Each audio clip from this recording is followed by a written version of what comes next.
Welcome back. All eyes on the not-so-friendly skies. JetBlue answering Frontier's enhanced proposal with one of its own, offering a $400 million reverse breakup fee up from its previous $350 million offer.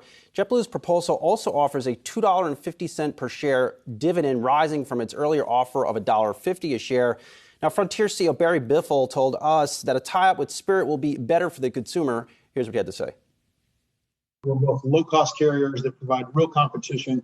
And so by combining, it enables us to lower fares even further, and it provides the ability to have more low fares to more people in more places. And so in a time when you're seeing just record prices of everything we buy, I think keeping airfares very low is really important. And I think when you compare them and contrast that to the JetBlue option, you're talking about a family of four shelling out another $400 for airfares if that was to go through.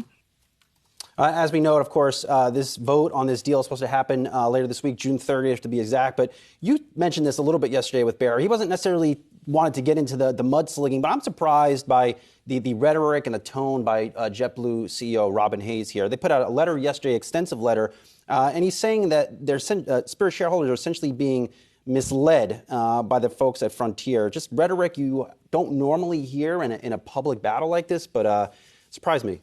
Well, you wonder if that's going to sway shareholders? It doesn't seem to be working at this point. No, it doesn't. But, you know, I guess we'll see with the vote on Thursday. But it's interesting because frequently in these situations, the highest price wins. Mm-hmm. And so this is a bit unusual that we are not seeing that kind of scenario. Well, it comes back to regulation. Right. And I think why shareholders want the deal that's most likely to make it fully through and pass regulatory sniff tests at the end of the day, too.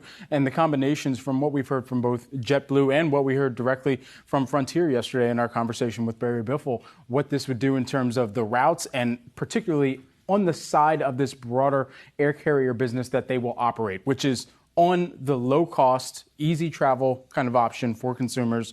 And I think for consumers who are looking at any type of navigation of their own finances or looking for lower fares, this is where it makes sense for a Frontier or for a JetBlue. But I think it's still more likely that we see a Frontier deal actually go through, especially considering the fact that Spirit has continually pushed back against any offer from JetBlue. It's not often you see a company, to your point, just take a lower price deal. But again, you have that regulatory overhang, and it's unclear, even if Spirit shareholders vote to approve the Frontier deal, if the deal will get approved by government officials.